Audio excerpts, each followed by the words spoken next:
When my mother-in-law learns about my pregnancy before marriage on the day of the wedding, hostilities flare out. My mother-in-law rises in front of everyone during the reception, slams me across the face, and yells, "You beggar! You cannot fit in my family." The visitors are startled by this public humiliation, but what really hurts me most is that my husband does not defend me. He stays quiet and won't protect me, therefore leaving me completely alone at that point. Furthermore, pathetic and devoid of assistance is my father-in-law. Nobody knows, though, what transpires the next day. One storm is building. Grace here is my name. I would love to tell you my story. This narrative is one of ups and downs, heartbreak and hope, and finally the path to discover my strength. Living in an orphanage, I was surrounded with a reminder of what I lacked as well as a haven.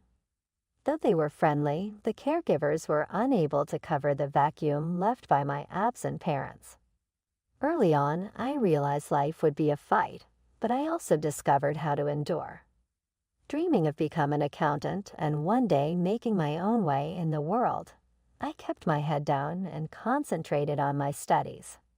I had worked hard and at last secured a solid position as an accountant in Chicago by the time I was in my mid-20s.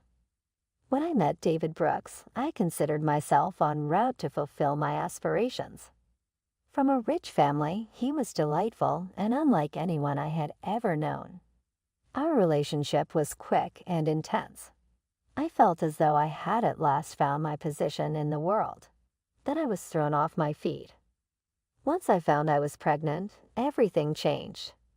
The news set me into a flurry of feelings: fear, delight, doubt. I recall the day I showed David.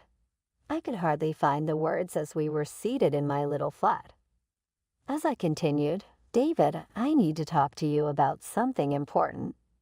My heart surged. "I carry a pregnancy." His response was not what I had expected. David started pacing the room while his face grew pale. How could this turn out? "Not even sure how to be a father," he said, his voice tinged with anxiety. "David, we can work through this together," I said, attempting to be cool despite the anxiety building in. "We can chart a future." Deep down, though, I felt the weight of the planet resting on my shoulders. At last David cooled off and pledged to be by my side, even discussing marriage. That was before his mother, Caroline, started to play, though. Early in her 60 years, Caroline Brooks was a formidable businesswoman. She managed all aspects of her family's life, including David's. All hell erupted when she learned of my pregnancy. She was enraged, and as she challenged David about me, I could sense contempt in her eyes. "Are you really considering this girl? She is essentially a beggar. You cannot wed her," Caroline yelled, sounding utterly contemptuous. David objected, but Caroline made it plain she would not let me into their family. Her criticism felt like it was crushing me, but David assured me he would marry me nonetheless in an attempt to keep me from her fury. At last the wedding day arrived. I had pictured it quite differently, a day full of love and delight. Rather, though, it seemed as though I were entering a battleground. Though the ceremony went without incident, the true drama took place at the reception. Caroline got up as we were celebrating with friends and relatives, her voice slicing across the joy and music like a dagger. She said, "Grace," pointing a finger at me. "You begging, I reject you in my family." She slapped me across the face before I even could register what was happening. Stunned, I remained there as gasps erupted around us. The laughter stopped. Visitors watched. I felt all the eyes on me, evaluating, critiquing. But David's quiet was the worst of everything. He not stood up for me. He simply stood there, still like a monument. At that, I felt something spark within me instead of collapsing as I had expected. I wouldn't let her triumph. I wasn't going to let Caroline take it away from me. I had spent too long battling for my spot in this world. I moved into the Brooks' great estate following the wedding, but I soon knew the fairy story was finished. The realization choked me. David was far off, preoccupied with his mother's expectations and fatherhood's demands. Caroline started to act cruelly relentlessly. She minimized me at every chance and even doubted my child's legitimacy. Her voice shrill and piercing. "Maybe you've been lying about this baby," she would say.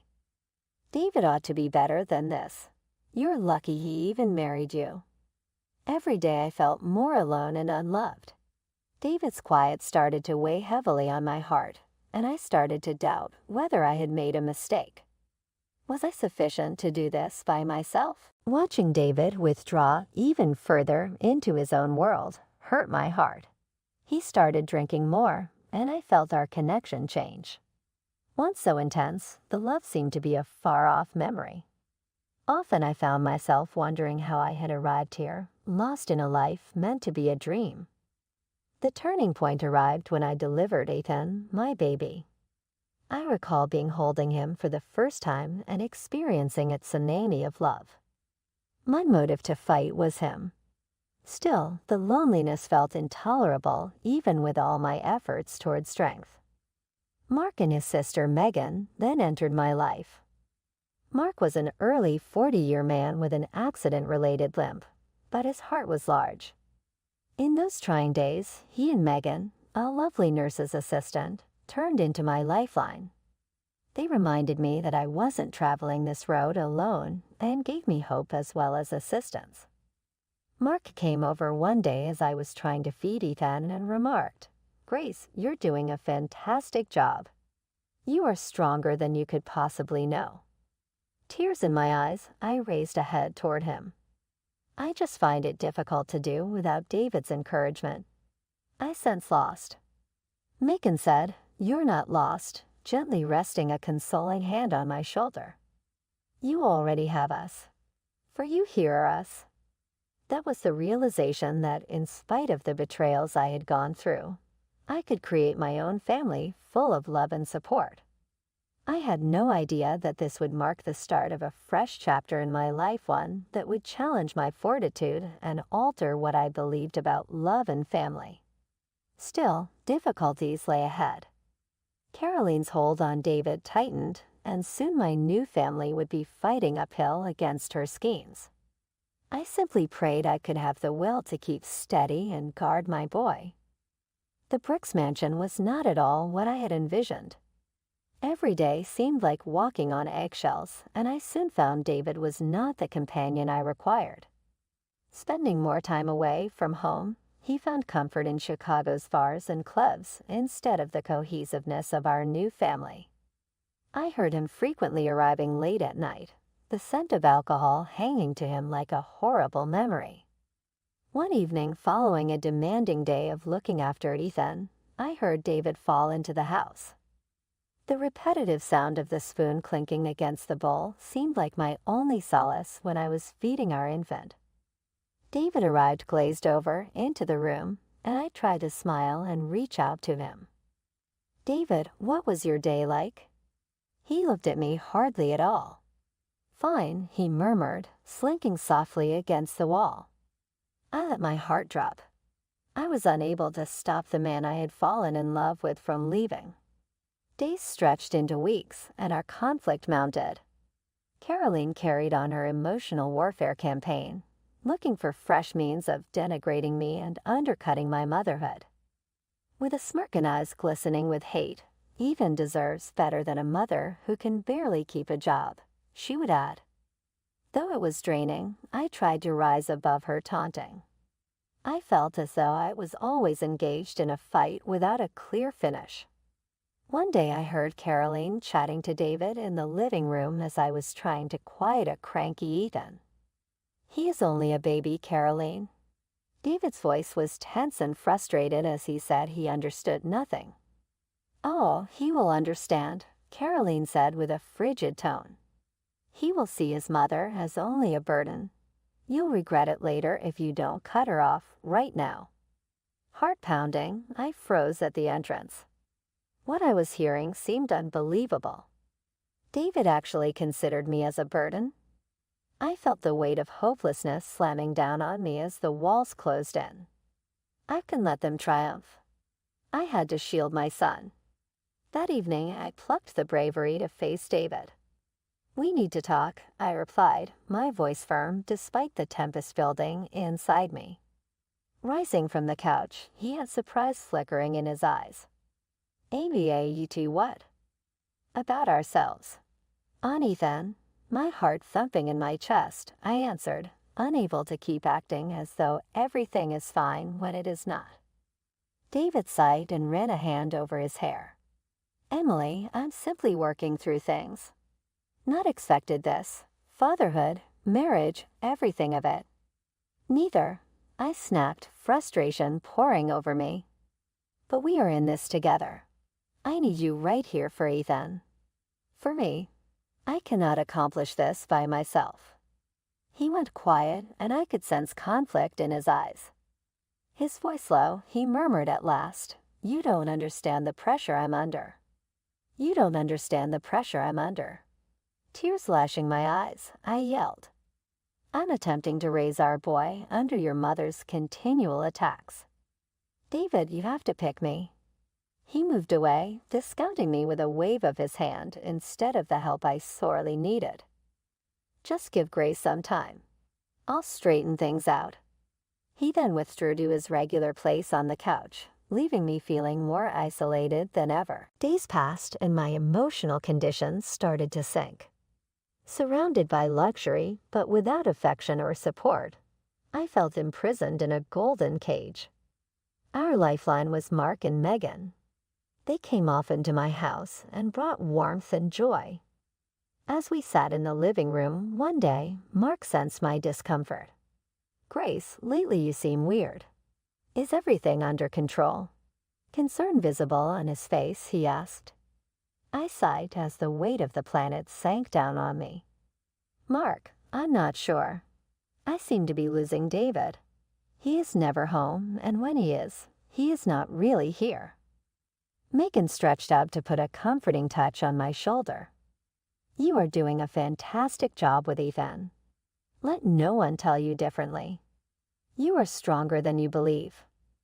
Their generosity cheered me, but it was obvious the war was still raging. Caroline's influence was stifling. I could feel her grip around David tightening. I wanted a strategy to shield my son and me from the approaching storm.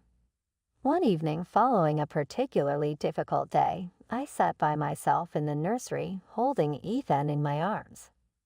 Though the silence engulfed us, I knew deep down I had to fight for our future. Mark and Megan at my side helped me to think about my future moves. Caroline's dictation of my life was unacceptable anymore. I had no idea darker days were to be ahead. Caroline's desperation would quickly inspire a plan to transform everything. The stakes were growing, and I had to get ready for the fight of my life. Breathing deeply, I held my kid closely, resolved to face whatever lay ahead. The Brooks Mansion's atmosphere grew progressively strained as the weeks went by. Caroline was hovering above us like a black cloud. Her contempt of me developed into something far more sinister. David stayed far off, preoccupied with his inner conflicts and mother's increasing sway. I felt as though I was caught in a dream and was frantically trying to get out while battling to keep my son safe. One evening, I heard heated voices coming from the living room as I was getting Ethan asleep. My curiosity won me, and I moved toward listening in stealth. David and Caroline were clearly debating. "You have to ground yourself, David," Caroline said, her voice cutting. "Grace causes distractions. She is not good for the family or you." "Mom, I'm not interested in hearing it." David pulled back. "She is my wife and the mother of my child. You have to come to terms with that." Though I knew better than to let it blind me, his words offered me a flutter of optimism. Caroline responded predictably. "You're messing around. She will take anything from you and is simply a gold digger. You must decide your family comes before hers." I got a cold running down my spine. The stakes were rising, and Caroline seemed to be plotting something evil. Whispering a vow to Ethan, I headed back to the nursery, clutching him securely. I will defend you everywhere. Things started to go bad the next week. Desperate, Caroline developed a scheme that would upend the entire basis of our life. Mark called me one morning, his voice tinged with worry. "Grace, you must use caution. I lately learned about Caroline's strategy. She is seeking for a means of separating Ethan from you."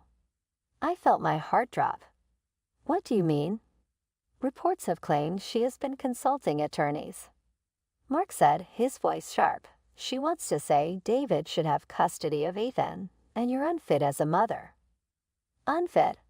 I am doing all I can for him," I answered, panic starting in my chest. "I cannot let her whisk him away from here. My whole life is him." "I know, but we have to develop a strategy," Mark remarked, his voice grave. "You have to record everything, including your parenting and Megan and me's support. We will fight this via each other." I sat at the kitchen table that evening reviewing notes and documents. Though I had never felt so exposed in my life, I was driven to shield my boy.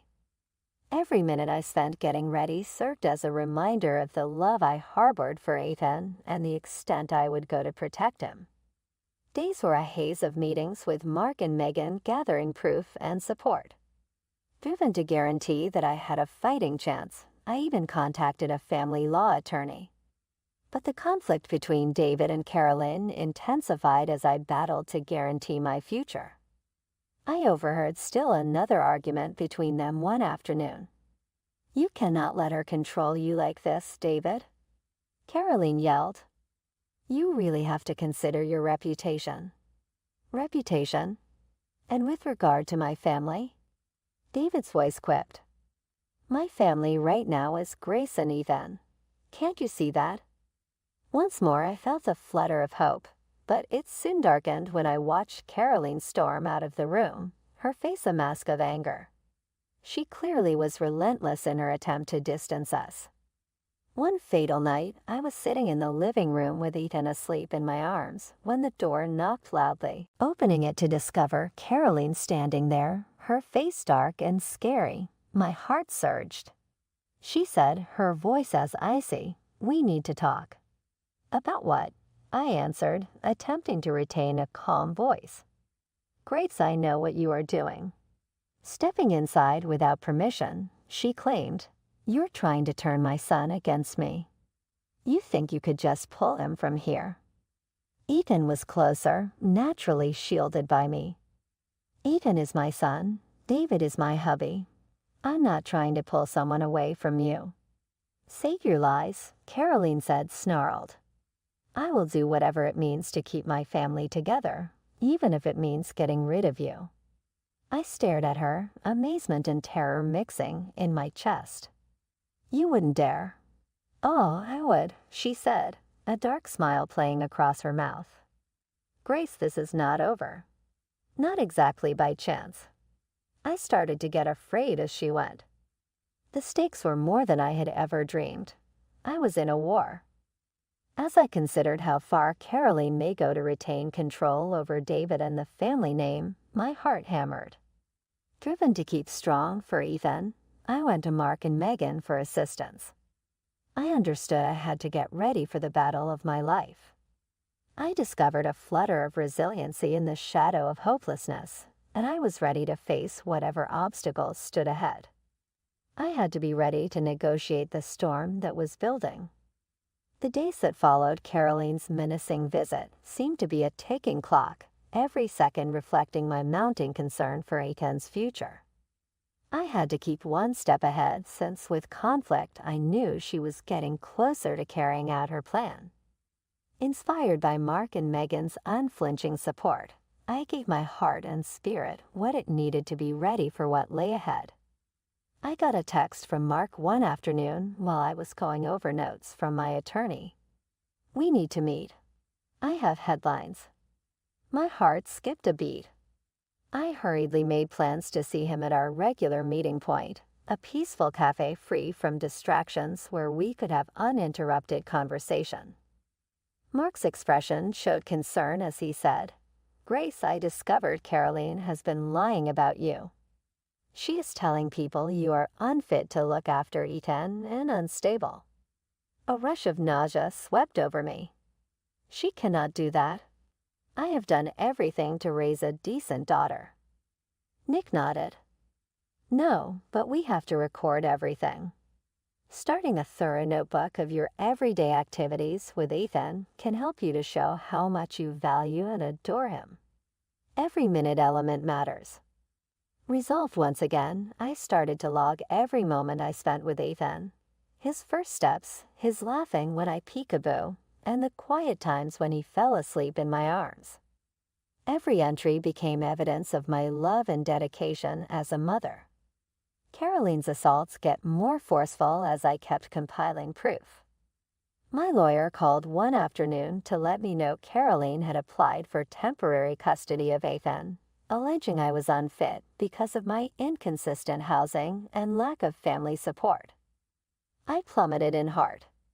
That was a clear falsehood, and I had to fight back. The day of the court hearing approached, and I felt clearly nervous.